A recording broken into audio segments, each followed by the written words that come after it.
오늘은 말라기 2장을 함께 공부하도록 하겠습니다. 제목은 제사장들의 타락과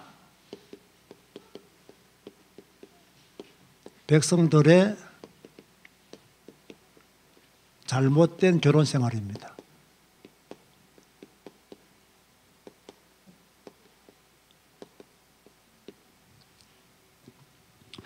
먼저 복습을 좀 하죠. 자, 말라기는 경고의 말씀이라고 했습니다.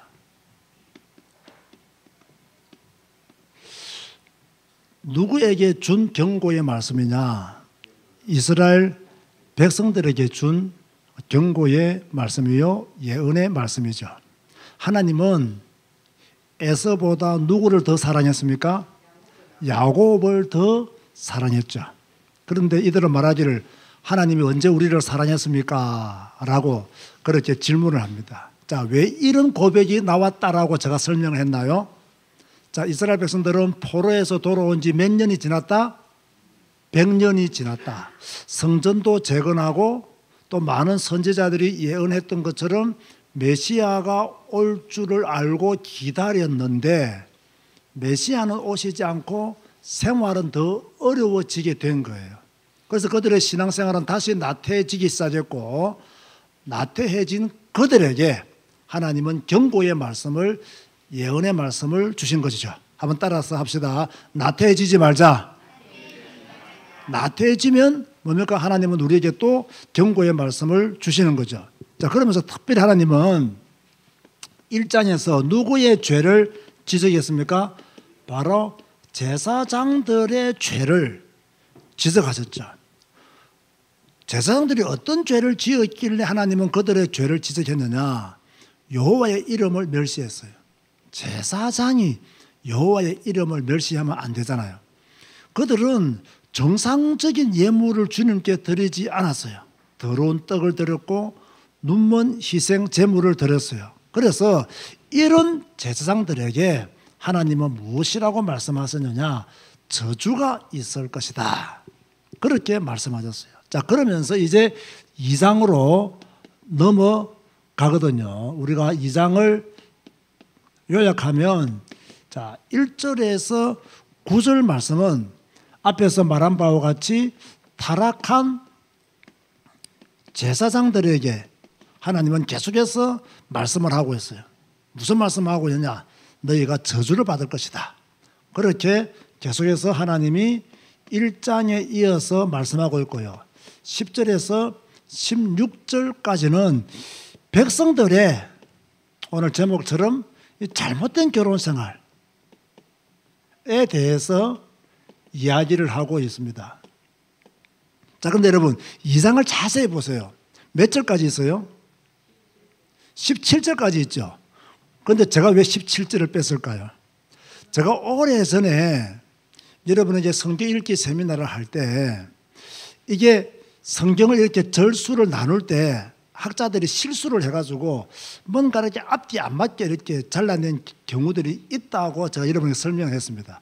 이런 케이스가 바로 17절부터 3장까지 이렇게 한 묶음이 되어야 될 말씀인데 16절만 딱 적어놓고 17절에 3장 1절로 들어갔으면 너무나 좋은 맞춤인데 이렇게 17절을 펴놓고 또 3장 1절부터 다시 나와요. 그래서 17절은 제가 3장을 다룰 때 함께 묶어서 여러분에게 말씀을 드리도록 하겠습니다. 자, 이런 가운데 우리가 내용을 봐야 되겠죠. 자, 요약만 잘 보면, 장 구분만 잘 보면 이 2장이 무슨 내용이다라는 것을 전체적으로 우리가 이해를 할 수가 있습니다. 그런데 보세요. 제사장들의 죄가 1장 6절부터 시작이 됩니다. 그래서 어디까지 제사장들의 죄가 기록되느냐 하면 2장 9절까지 제사장들의 죄에 대해서 쭉 나와요. 그러면 제사장은 어느 지파가 맡았죠? 레위 지파가 맡았잖아요. 12지파 중에 하나님을 섬기기 위해서 특별히 구별된 지파가 레위 지파죠. 그런데 이들은 하나님을 잘 섬겨야 되는데 눈먼 거, 저는 것, 병든 것, 흠 있는 것, 더러운 떡을 제단 앞에 드린 거예요. 하나님을 거룩하게 섬겨야 될 하나님의 사람들이 더러운 것을 가지고 거룩하신 하나님께 예물을 드렸단 말이에요. 어떤 면에서는요, 하나님의 말씀인 율법을 가장 잘 지켜야 될 사람들이 하나님의 말씀을 오히려 앞장서서 어기는 그런 죄를 누가 범했느냐? 레위 지파들, 즉 제사장들이 범했다는 거예요. 자, 여기에 대해서 하나님이 단호하게요 2절에 말씀하고 있습니다. 자, 말라기 2장 2절 한번 봅시다. 하나님이 무슨 말씀하고 있습니까? 큰 소리 읽어보겠습니다. 시작. 만군의 여호와가 이르노라. 너희가 만일 듣지 아니하며 마음에 두지 아니하며 내 이름을 영어롭게 하지 아니하면 내가 너희에게 저주를 내려 너희의 복을 저주하리라. 내가 이미 저주하였나니 이는 너희가 그것을 마음에 두지 아니하였음이라. 하나님의 이름을 영화롭게 하지 않았기 때문에 내가 너희에게 저주를 내린다라고 그렇게 말씀하고 있죠. 그런데 그럼 하나님은 왜 제사장들에게 저주를 내리냐는 거예요. 그 이유에 대해서, 저주를 내리는 그 이유에 대해서 4절에 이렇게 말씀하고 있는데, 또다시 합독합시다. 4절 시작.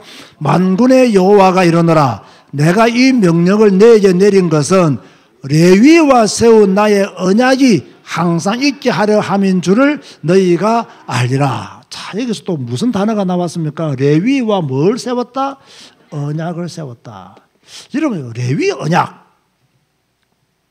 레위 언약이 뭐예요? 엄격히 말하면 성경에 그 레위 언약에 대해서 구체적으로 나오느냐, 나오지 않느냐? 답은 뭘까요? 나오지가 않아요. 그럼에도 불구하고 오늘 말라기에서 레위 언약이라고 했어요. 그러면 성경에 기록된 레위 족속과 관계된 구절을 찾아보면 레위 언약이 무엇이라는 것을 대강 알 수가 있는데, 그 이전에요, 말라기 2장에 잘 보면 이 레위 언약에 관계된 핵심 내용들이 나와요. 그 첫 번째가 무엇이냐면, 레위 자손과 맺은 언약은 생명과 평강의 언약이다. 그렇게 말씀하고 있어요. 생명과 평강의 언약이다. 자, 제가 퀴즈를 내볼 테니까요, 한번 풀어보세요. 이 사람은 아론의 손자입니다. 즉 엘르아살의 아들이지요. 이스라엘이 시딤에 머물렀을 때에 모압 여자들과 음행을 하는 사건이 발생합니다. 이때 이스라엘 자손 한 사람이 미디안 여자를 데리고 올 때에 막사에 들어가서 그 남자와 여자를 찔러 죽인 사람이 있죠. 그게 누구죠? 비느하스. 이러한 행동을 하나님이 기뻐해서 비느하스에게 언약을 맺었죠. 그게 무슨 언약일까요? 앞에 이 단어가 나왔습니다. 평화의 언약인데, 그 평화의 언약의 핵심이 뭡니까? 네 자손이 제사장으로 계속 뭡니까? 서임받을 것이다. 그게 바로 레위 언약에서 말씀하고 있는, 본문에서 말씀하고 있고 민수기를 통해서도 우리가 알 수 있는 그런 내용이죠. 자, 우리 민수기 25장 한번 찾아봅시다. 말라기 2장을 펴놓고요, 민수기 25장 12절과 13절을 보세요.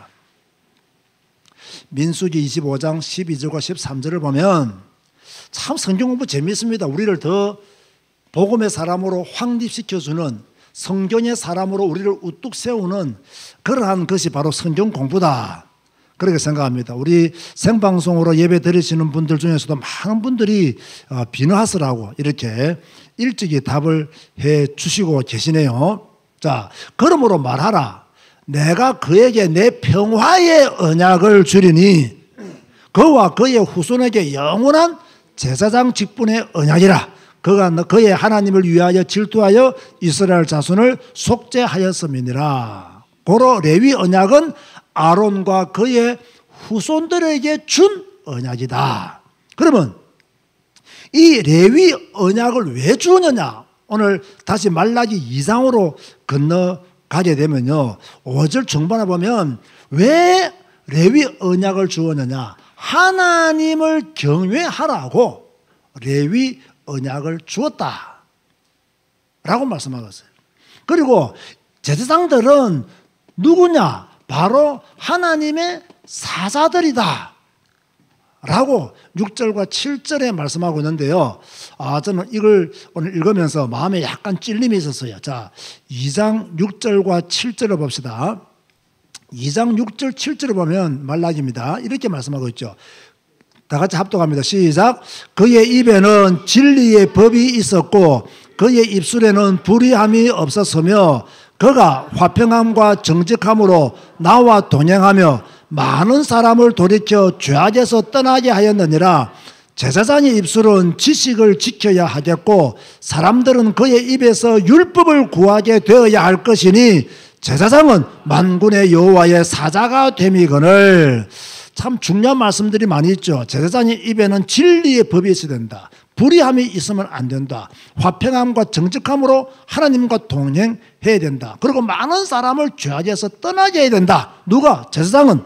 제사장의 입술은 지식을 지켜야 하고 사람들은 그의 입에서 뭡니까? 율법을 구하게 돼야 된다.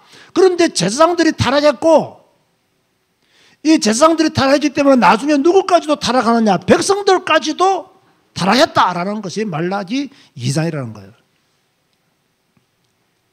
이 제사장들은 진리의 말씀이 있어야 되는데 어떻게 했느냐? 오히려 많은 사람들을 율법을 범하게 만드는 그런 사람들이 되어버렸다라고 8절에서 9절에 그렇게 말씀하고 있어요.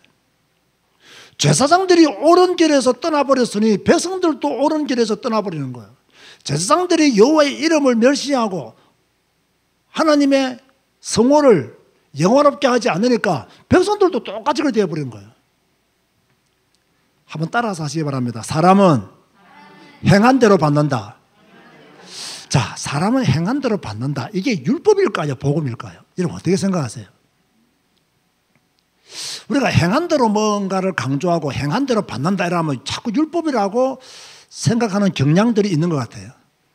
그런데 잘 생각해보면요. 좀 더 깊게 생각해보면 또 폭을 좀 넓게 한번 생각해보면 이것이 나는 복음이다라는 생각이 들어요. 왜 복음이라는 생각이 드느냐면 만약에 보세요. 하나님을 멸시하는 제사장이 있다 합시다. 하나님을 멸시하는 백성들이 있다 합시다. 이 사람들이 복을 받으면 됩니까? 안 됩니까? 안 되죠. 하나님을 영원롭게 하지 않는 목사가 있다고 합시다. 이 목사가 복을 받으면 됩니까? 안 됩니까? 안 되죠. 하나님의 성호를 높이지 않는 성도가 있다고 합시다. 이 사람이 복을 받으면 됩니까? 안 됩니까? 안 됩니다. 저는요, 이게요, 율법이요, 나는 복음이라고 생각합니다. 자, 보세요. 예수님을 그리스도로 믿는 하나님의 사람들은 믿음을 행함으로 자기가 하나님의 자녀인 것을 나타내야 돼요. 자, 이것도 행함입니다. 예수님을 구주를 믿는 것도 행함이고, 그죠? 또 그 행함을 가지고 뭔가를 믿음의 진보를 보이는 것도 행함이에요. 행함이라는 것을 크게 우리가 본다면 예수님을 그리스도로 믿고 입으로 시인하는 것도 행함이라는 거예요. 이해가 됩니까? 자, 그렇다면 이것은 율법이라고 보기에는 어렵고 복음이다라고 볼 수 있는 거예요. 그래서 우리가 너무 율법 복음을 나누어서 뭔가 내가 빠져나갈 방법을 찾는 그런 잘못된 신앙생활을 버리고 하나님의 말씀을 따라 순종하고 사는 모든 것을 우리는 복음이라고 보는 것이 옳다는 거예요. 자, 그러면서 이제 10절에서 16절을 보면 무엇이 나오느냐? 사람들의 이스라엘 백성들의 문란한 결혼 생활에 대해서 나와요. 이게 문란한 결혼 생활이라고 해야 더 정확한 표현이 돼요. 그러나 제목은 제가 잘못된 결혼 생활이라고 했습니다. 자, 아까 말했죠. 1장 6절에서 2장 9절까지는 누구의 죄를 지적하고 있다고요? 제사장들의 죄를 지적했어요. 그런가 하면 이제 2장부터 보면요. 2장 10절부터 보면 백성들의 죄를 지적하는 내용들이 쭉 이제 계속 나와요. 자, 우리가 제사장들의 죄가 먼저 기록되어졌고 백성들의 죄가 이어서 나온다는 것은 우리에게 어떤 메시지를 주고 있느냐? 제사장들이 타락하면 백성들도 타락한다는 거예요. 제사장들이 하나님의 말씀을 지키지 않으면 백성들도 하나님의 말씀을 지키지 않는다는 거예요. 제사장들의 입에 진리의 법이 없으면 백성들의 삶이 무너진다는 것을 우리가 알 수가 있죠. 자, 한 나라도 마찬가지잖아요. 대통령이 타락했다. 정치가들이 타락했다. 그러면 그 나라는 부패한 나라가 될 수밖에 없는 거예요. 아니, 대통령과 정치가들이, 여당과 야당 국회의원들이 전부 다 타락했는데 전부 다 뭡니까? 자기 이익을 따라 사는데 어떻게 이 나라가 건강한 나라가 되겠어요? 자, 백성들의 죄를 지적하면서 말라기는 무슨 말씀하고 있느냐? 이스라엘과 예루살렘에 가정한 일이 있다. 이렇게 말씀하고 있어요. 가정한 일이 있다. 자, 어떤 가정한 일이냐? 11절 보세요. 어떤 가정한 일이냐? 11절 말씀 다 같이 또 합독해서 읽겠습니다. 시작. 유다는 거짓을 행하였고 이스라엘과 예루살렘 중에서는 가정한 일을 행하였으며 유다는 여호와께서 사랑하시는 그 성결을 욕되게 하여 이방 신의 딸과 결혼하였으니. 자, 그럼 이 가정한 일이 뭐예요? 이방 신을 섬기는 딸들과 뭐했다? 결혼했다. 이것이 가정한 일이다. 이스라엘은 이방신의 딸들과 결혼하면 안 돼요. 그런데 그들과 결혼한 거예요. 자, 또 퀴즈입니다. 포로에서 돌아오고 난 뒤에 또 이런 일이 있었죠. 이때 이방인의 아내를 내쫓아라 라고 강력하게 외친 하나님의 사람이 있었죠. 누구죠? 바로 에스라입니다. 그때 그 이후로 계속 이러한 일들이 이스라엘 백성들 가운데서 반복되어졌다는 거예요. 자, 이렇게 이방인 아내를 얻은 자들의 예물을 하나님은 받지 않으시겠다. 그게 13절이고요. 왜 받지 아니하느냐? 이들은 합법적으로 결혼한 아내를 버렸기 때문에 하나님은 그들의 예물을 받지 않으시겠다. 14절에 그렇게 말씀하고 있어요.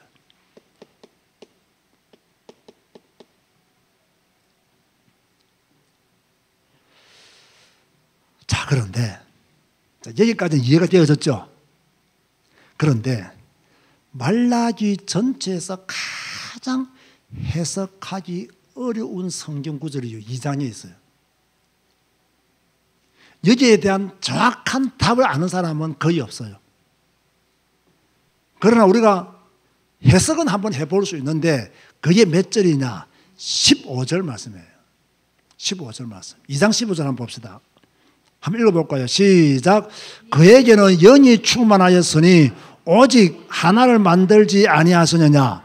어찌하여 하나만 만드셨느냐? 이는 경건한 자손을 얻고자 하심이라. 그러므로 내 심령을 삼가 지켜 어려서 맞이한 아내에게 거짓을 행하지 말지니라. 잘못된 결혼 생활을 쭉 말씀하시다가 그에게는 영이 충만하였으니 이렇게 탁 갑자기 바뀝니다. 이러다 보니까 조금 이렇게 헷갈리는 거예요. 자, 15절을요 두 가지로 해석합니다. 두 가지로. 첫 번째는 어떻게 해석하느냐? 그에게는 영이 충만하였으니 그는 누구겠습니까? 하나님을 말합니다.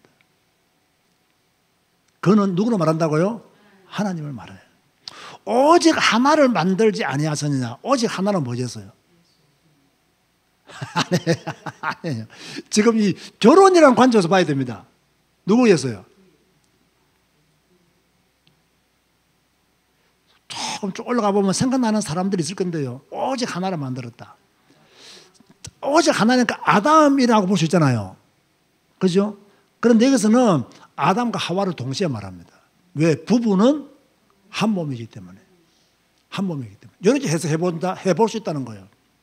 그러니까 여기서 오직 하나를 아담으로 한정 짓기보다는 아담과 하와, 부부. 왜? 지금 결혼 생활에 대해서 이야기하고 있잖아요.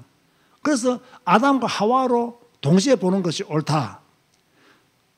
왜? 다시 말합니다. 부부는 한 몸이기 때문에.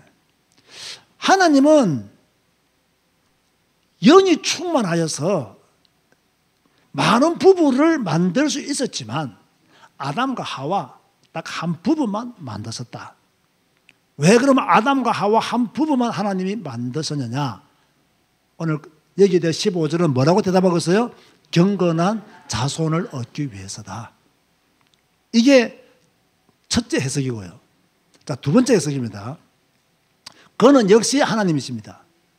그러면 오직 하나는 또 뭐냐? 자, 아담과 하와는 우리가 이해되어졌어요. 그럼 오직 하나는 뭐냐? 뭐겠어요? 한번 생각해 보세요. 잘 한번 생각해 보세요. 어렵죠? 미리 말씀해 드릴게요. 머리 아프니까. 이스라엘로 본다는 거예요. 이스라엘로. 하나님은 이스라엘만 택했잖아요. 그래서 이스라엘로 본다는 거예요. 그러면 왜 이스라엘만 택했느냐? 이 지금 결혼이라는 것을 전제로 볼 때 왜 이스라엘만 택했느냐? 경건한 후손을 얻기 위해서 택했다는 거예요. 그런데 너희들이 지금 이방신의 딸들과 결혼하는 것이 옳으냐는 거예요. 이해가 됐습니까? 저는 두 가지 다 이 해석에 약간 동의를 합니다.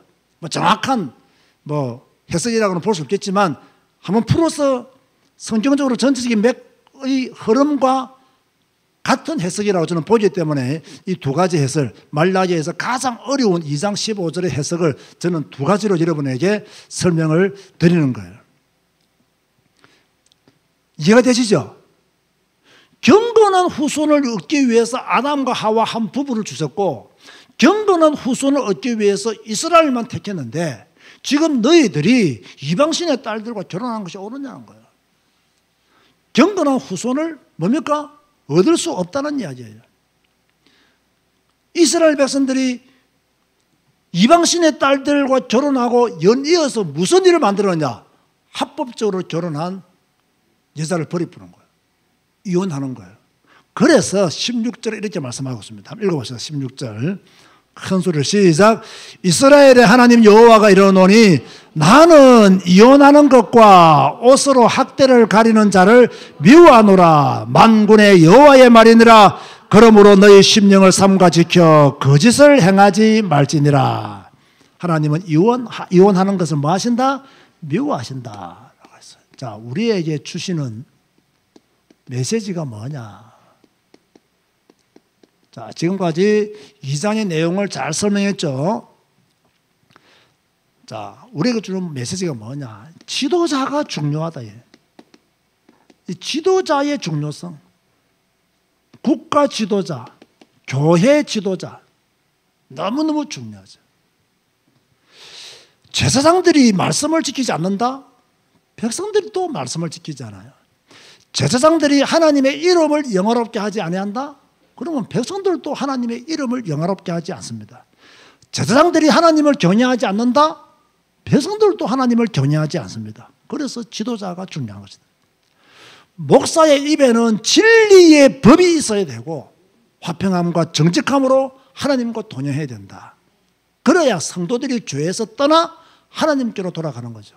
그런데 제사장들이 타락했기 때문에 하나님은 그들을 저주하시겠더라고. 그렇게 말씀하고 있는 거예요.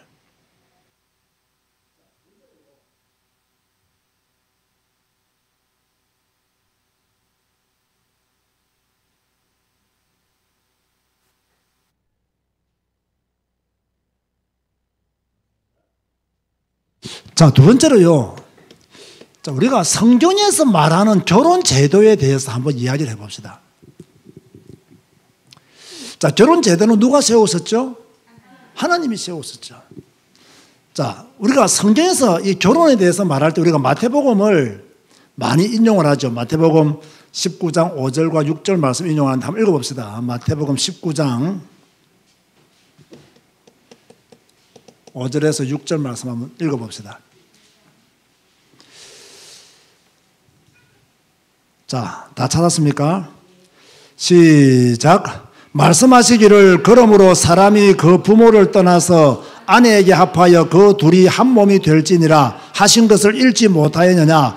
그런즉 이제 둘이 아니요 한 몸이니 그러므로 하나님이 짝지어 주신 것을 사람이 나누지 못할지니라 하시니 자, 이 성경 전체에서요, 근본적으로 말씀하고 있는 결혼 제도의 뜻은 뭐냐면, 하나님이 짝지어 주신 것을 사람이 나눌 수 있다, 없다? 나누지 못한다. 이게 성경이 말하는 결혼 제도예요. 하나님이 아담과 하와를 짝지어 줬잖아요. 맞습니까?